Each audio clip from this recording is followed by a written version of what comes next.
Shout out to everybody out there. You knew a stream was going to come out today. I was streaming something last night on the Snyder Cut, but I had to pull that stream because the internet kind of cut from me suddenly. And so as a result of that, I had to pull that stream. As you can see, the topic today is going to be on Cyborg, some DCEU news, the Snyder Cut, and many other things. Don't forget you can chat in the chat section right across here. Right across here is the chat section, so you can check that out. We're getting into it right now. First of all, we're going to go from Psalms 119. We're looking at verses 89 and onwards. It says, forever. Remember, we were talking about immortality and everlasting nature, how we desire that, right? Forever, O Lord, your word is settled in heaven. It's pretty cool. Your faithfulness is unto all generations. That's an everlasting trait, in other words. You have established the earth and it abides. You continue this day according to your ordinances. For all are your servants. Unless your law had been my delight, I would have perished in my affliction. Your law was my delight. The law, your word, what you said, I was delighted in that. I'd have gone through already. Why? Because his word is not limited to time. His word's everlasting. And didn't you just say that? It said, forever, O Lord, your word is settled in heaven. And heaven, particularly, we talk about heaven versus earth. What we're talking about here is spiritual things, the attributes, the qualities, the virtues, which are above the physical things. These are the things, the direct physical things, okay? So he goes on to say, if I did not delight in your word, which we know now is forever, right? If I didn't delight in that, I would have perished in my affliction. Why? Because the wicked has waited for me to destroy me, but I always consider the witness of your word. I have seen the end of all perfection. That's very interesting. All perfection I've seen the end of, but your commands are exceedingly broad. It is, those words are just so mind-blowing, it's not funny. I mean, we could go into almost every topic and those words apply. And the reason these words apply in a universal nature is because, again, we're not really talking about any specific individual. We're actually talking about qualities. And so once you start to understand that, you can see God in every single situation. And then now you're able to be instructed accordingly. I was talking to somebody, I can't remember who it was, and we were having a conversation. You know, how we try to come to terms with mortality. And oh, I even saw it reflected on the on the television just recently. Some guy who's head of some church, he was realizing qualities are everything. And it's not the physical things that a man has. It's what he does with them. And that can only be informed by the qualities or his character. That is the qualities he embraces, which will define his character. So I say all of this to say that if you read the scripture, what it's saying is eternal things are these qualities. And these qualities are what allows for the earth to abide. And these are the qualities that go on forever, from generation to generation to generation. And let me just identify the qualities that we see here. Faithfulness. Someone who's faithful. They are full of hope. They are full of faith and confidence in people around them, even more than the people have confidence in themselves. Let me go on. It also speaks about, what is the other thing he has here? I'm looking for some of the qualities that are outlined. He doesn't say much more. Just holding things in remembrance. So that's about it. But these qualities are not earthly qualities. They are qualities that are universal. They are qualities that go beyond just us. And so that's why it's very important to understand and embrace these qualities. And I just want to share this scripture before I go into some other business at hand. And no matter what happens to you, whether you die or you live, if you have these qualities with you, you will continue onwards. All right. We're getting into, first of all, we're going to look at Cyborg for a minute. And some very interesting things about Cyborg. You know, a lot of times people talk about how Cyborg was depressed in the movie.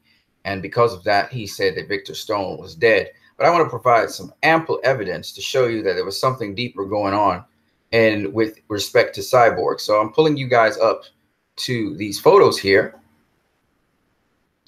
And you have to understand that Cyborg was metaphorically and literally correct about Victor Stone being dead.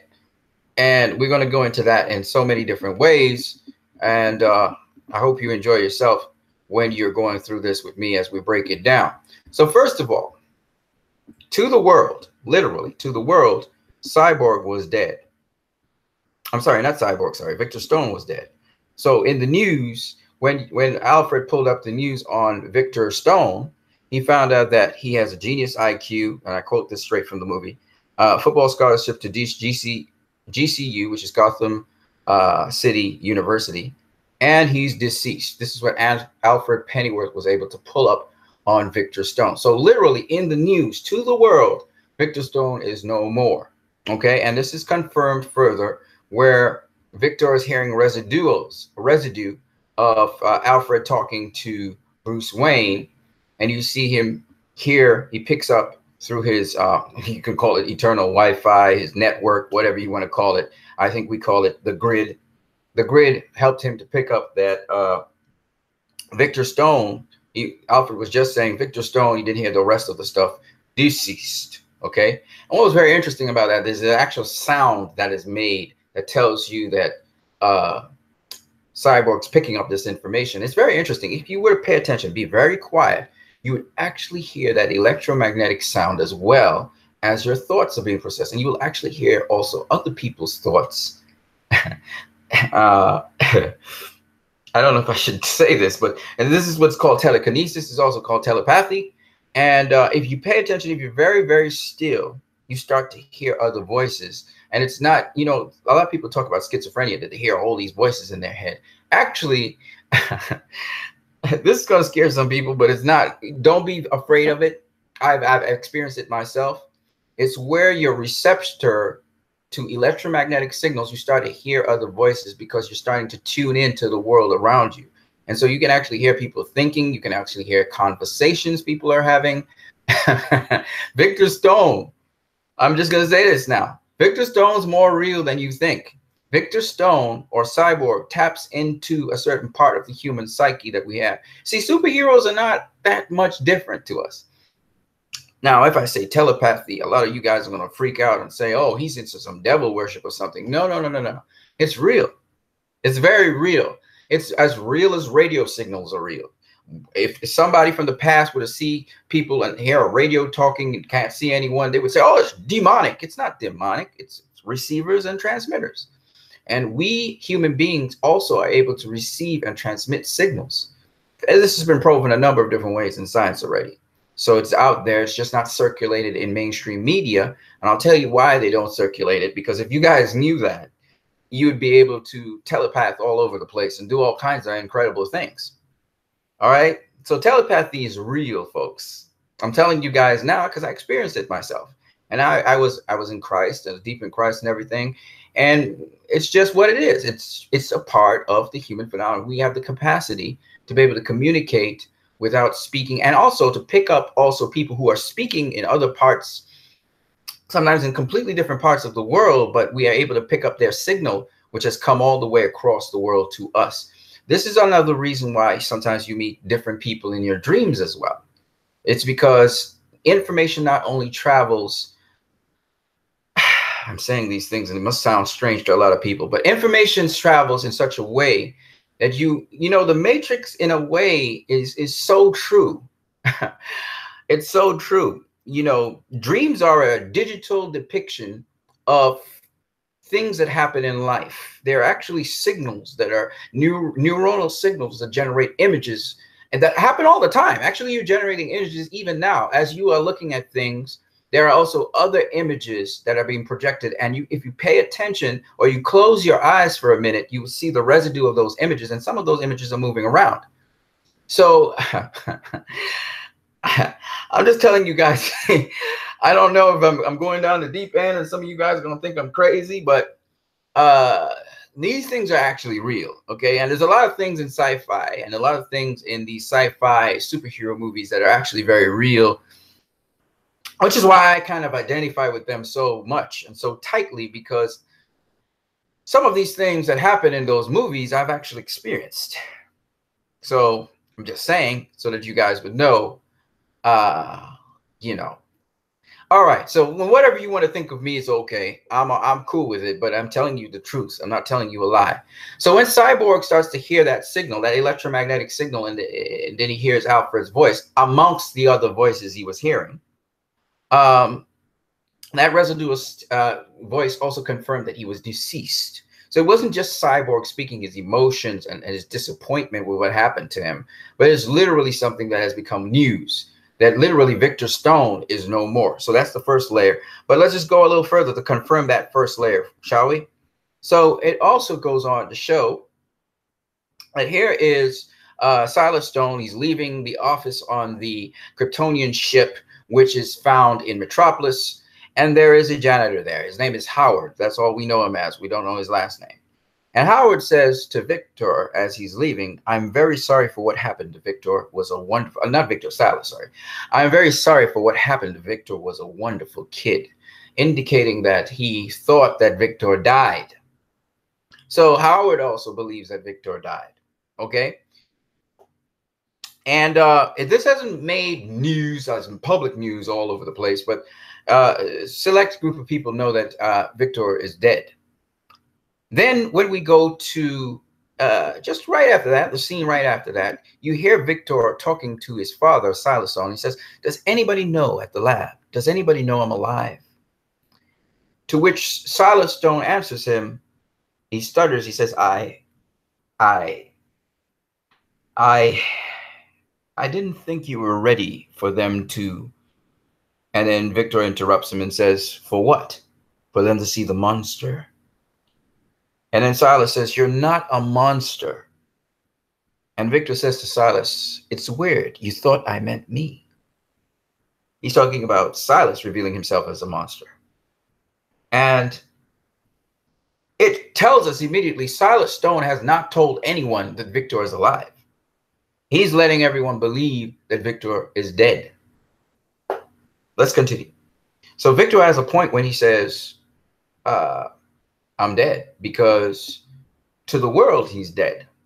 To the world, he doesn't exist anymore. Let's continue.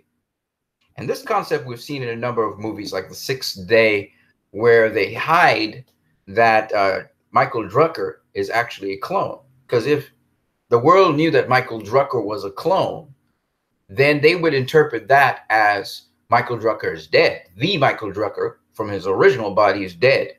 And they would not think of his consciousness passing on to a clone. Not to say that Michael Drucker is conscious at the point in time. The Michael Drucker, the original Michael Drucker, is dead. He is not conscious anymore. He's dead. But they have a way of passing on the information, the data, to make a clone of him that can carry on as if Michael Drucker is not dead. When I saw The Sixth Day, it made me ask questions about what's to stop anyone from cloning me, for instance, and killing me, committing murder, but I carry on as if I'm not dead, and they have selective memories put in for me. And it's very disturbing when we know that they have already cloned a sheep, outlawed cloning of human beings after the human genome was mapped. It's very clear they've gone underground with this, and they're cloning people, or trying to clone people if they haven't as yet. And when this thing is underground, you just never know what they can do. They can easily replace a person, a living person, with a clone. And the clone won't be aware he's been replaced, but the person who has been replaced is dead. I mean, you think about the repercussions of keeping this law, even though it's illegal, but the people can be proceeding with illegal things in the background, and it actually gives much needed cover so people are not focused on it anymore. They try to officially lay the issue to rest, but unofficially they're operating this thing in the background all the time. And so nobody's thinking about it, but it's a very disturbing thought, because the capability for people to clone humans is there. It's all there now. And just passing a law is not enough. And I just wanted to say that, because there's much to this that meets the eye. But I just wanted to talk about that since we're talking about science fiction, and science fiction generally is the forerunner to the reality of a world like that. So Silas Stone, after Victor infers that Silas is a monster, and you'll see why, Silas Stone says, "What I did, I lost your mother in that accident. I couldn't bear to lose my son." To which Victor answers Silas, "But you did."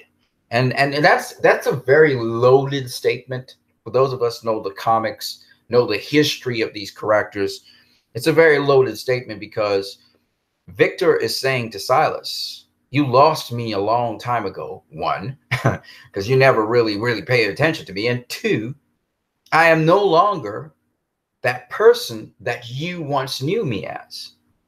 So it's twofold in what he's actually saying. And the other thing he's saying is that Victor Stone is officially dead. So you did lose me. You didn't even let anybody know I'm alive. You've lost me, Dad. You've lost me. So there are levels to the layers to this thing. But let's continue. So the other thing is when Wonder Woman comes onto the scene, that's Diana. She's searching for Victor, and she's pulling up all this information and stuff. And then Victor intervenes, and he asks a question: "Why is Bruce Wayne looking for me?" And he says, "I know who you are, and I know who you are also." And he shows that Bruce Wayne is Batman and Diana is Wonder Woman. And so Diana looks at him and says, "Are you Victor Stone?" And Victor responds, "I was." Again, it sounds as if he's depressed and regretting the former person he was and what he represented. But it also is factual in the sense that to the world, he's dead. So he says, "I was. And what I am now is probably something else." And so I just find that very interesting. So that's the first layer of fact, that Victor was actually stating a fact that to the world, he's dead. Now, the second layer to this is very interesting. And I'll go to the next section, the next set of information I have just to show you guys that. There are about 4 layers to this thing, I think, or maybe even 5, it may be more, but I just want to show you them. The next layer, when Diana is looking for Cyborg, I don't know how many of you eagle-eyed fans actually picked up that she was actually looking initially at the image, the video that we saw her watching at in BVS. And I just kind of highlighted in red, in a red border so you can see it. Let me blow it up a little bigger here so you guys can really get a good look at it. So here she is here at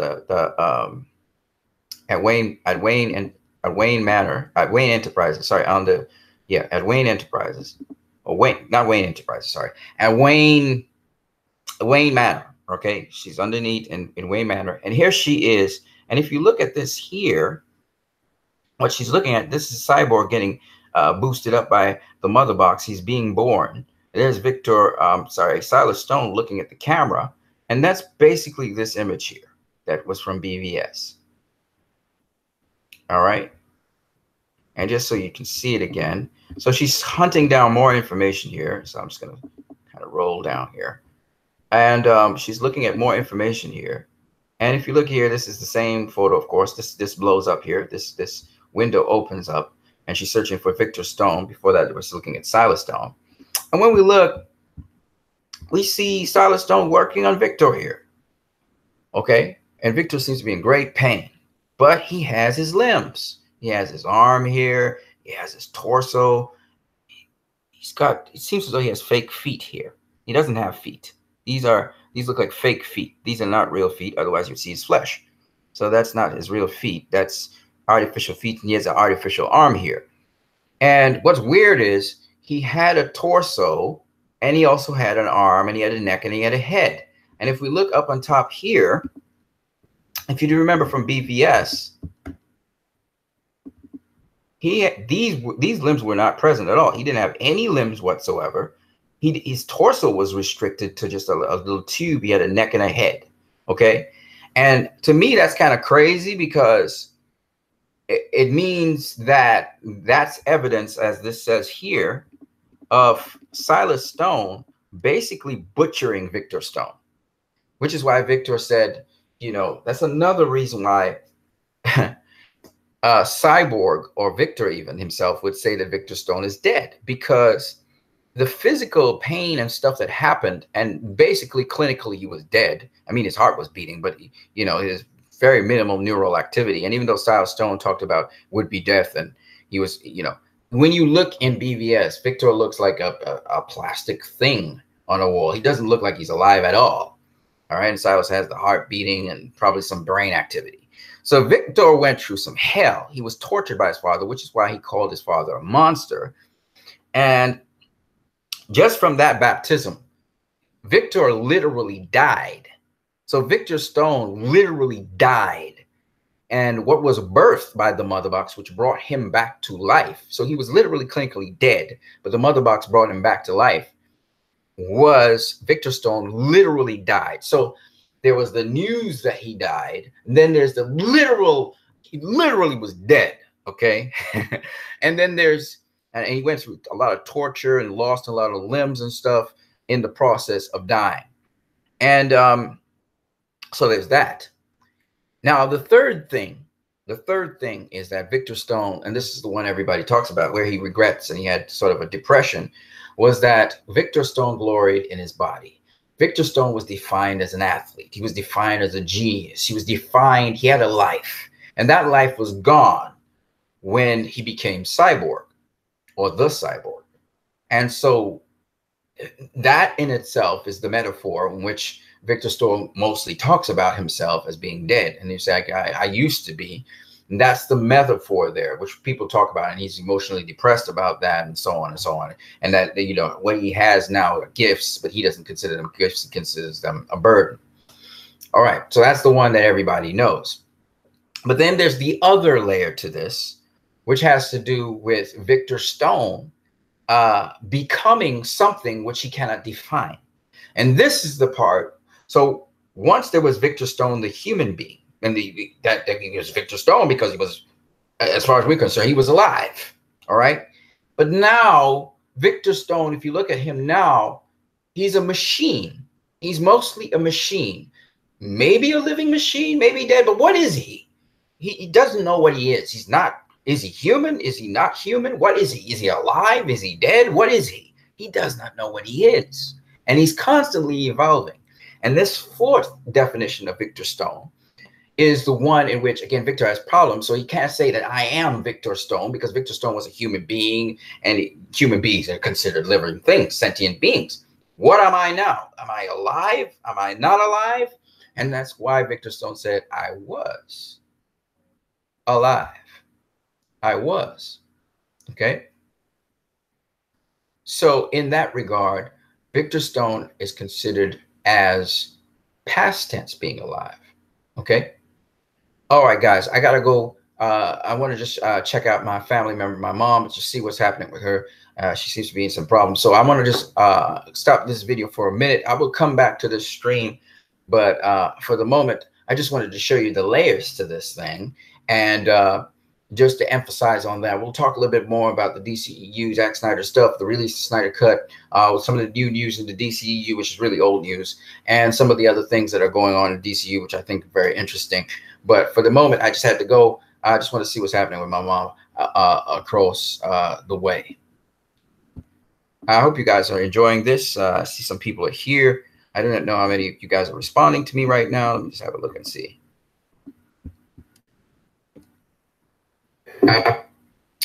And oh, R2 Lemon is up in the joint. Reporting for duty or just announcing my presence. The difference between these two images of Victor on the wall table could be usage and lack of CG in them. Maybe I could be wrong. Well, that's a very literal definition. Again, that's not what we're okay. All right, man. R2, I gotta go. I'll be back soon. No, as I said before, I showed you deeper meaning to these things. And I gotta go though. I have to go for the moment, and I will be back shortly. So stay tuned. All right, guys.